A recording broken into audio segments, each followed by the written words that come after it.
Ma question s'adresse à Monsieur le ministre de l'Éducation nationale et de la Jeunesse. J'ai récemment visité le site de production du laboratoire pharmaceutique Lilly France, situé à Fegersheim dans le Bas-Rhin.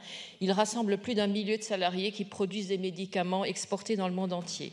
À l'occasion de cette visite, le directeur du site m'a interpellé sur les difficultés liées à l'éducation des enfants des dirigeants étrangers. Comme vous vous en doutez, ces entreprises sont pilotées par des dirigeants mobiles à l'international.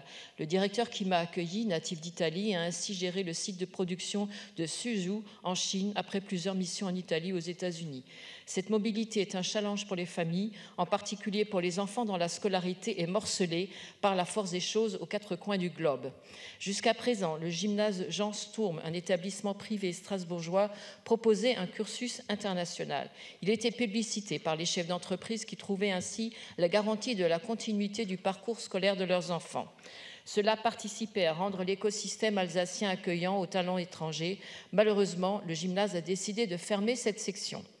Sans alternative, les dirigeants s'inquiètent et les décideurs publics locaux craignent qu'ils réchignent désormais à s'installer sur notre territoire.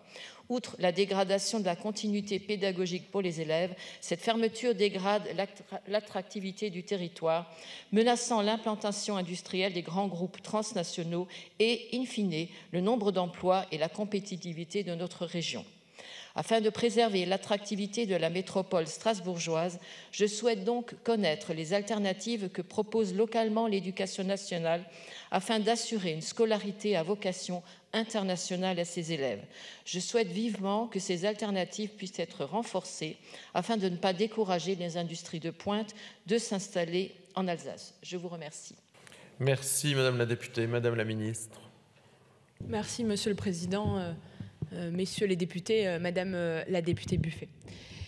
Je vous apporte une réponse de la part évidemment du ministre de l'Éducation nationale, mais je peux vous assurer que les cursus internationaux sont présents sur l'ensemble de notre territoire. Je comprends votre crainte, évidemment, puisque à chaque mouvement, il y a des inquiétudes et évidemment, il faut des réponses, puisqu'on n'a rien de plus précieux en réalité que les enfants. Et quand on s'en préoccupe, alors ça peut impacter des décisions, parfois de mobilité, parfois même, je veux dire, d'investissement professionnel. Et c'est tout à fait légitime. Les sections internationales s'inscrivent en particulier dans des partenariats bilatéraux, et ça depuis 1981, de l'école au lycée. Mais vous me parlez de l'International Baccalaureate, qui est un diplôme privé délivré par l'International Baccalaureate Organization, donc l'IBO. Et ce diplôme, bien que reconnu au niveau international, n'est délivré que dans 3 langues, l'anglais, l'espagnol, le français, et ne permet pas l'accès de droit aux universités françaises. En revanche, l'alternative, puisque c'est la réponse et le fond de la question, Madame la députée, qui est la vôtre, c'est de trouver des solutions pour votre territoire. C'est évidemment les sections internationales du système éducatif français, avec plein d'atouts, et aujourd'hui c'est 18 langues, elles sont en double ambition, faciliter l'intégration et l'accueil d'élèves étrangers bien sûr, allophones même parfois, dans le système éducatif français, et de former nos élèves français à la pratique très approfondie des langues étrangères. Avec les sections binationales, la possibilité est même offerte aux lycéens d'obtenir, et je sais que ça peut être extrêmement important pour les parents, un baccalauréat français et un baccalauréat du pays d'origine, et je crois que ce serait une énorme chance. De surcroît, les sections internationales ont été enrichies avec la création du baccalauréat français international, qui remplace l'option internationale qu'on a pu connaître, qui s'appelle l'OIB, dès la session 2024 au baccalauréat.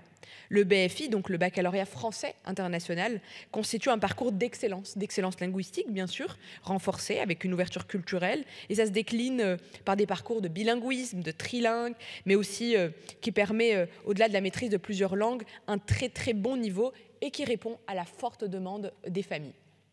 Madame la députée, ce baccalauréat français international permet également la reconnaissance des résultats des élèves pour l'entrée dans les universités les plus prestigieuses par le système du high level dans le cadre des sections britanniques, je pense en particulier, ou encore dans les sections américaines. Et je sais qu'un certain nombre de parents qui sont, on va dire, plutôt mobiles à l'international y sont particulièrement sensibles, avec l'attribution de crédits universitaires pour ces élèves quand ils le souhaitent.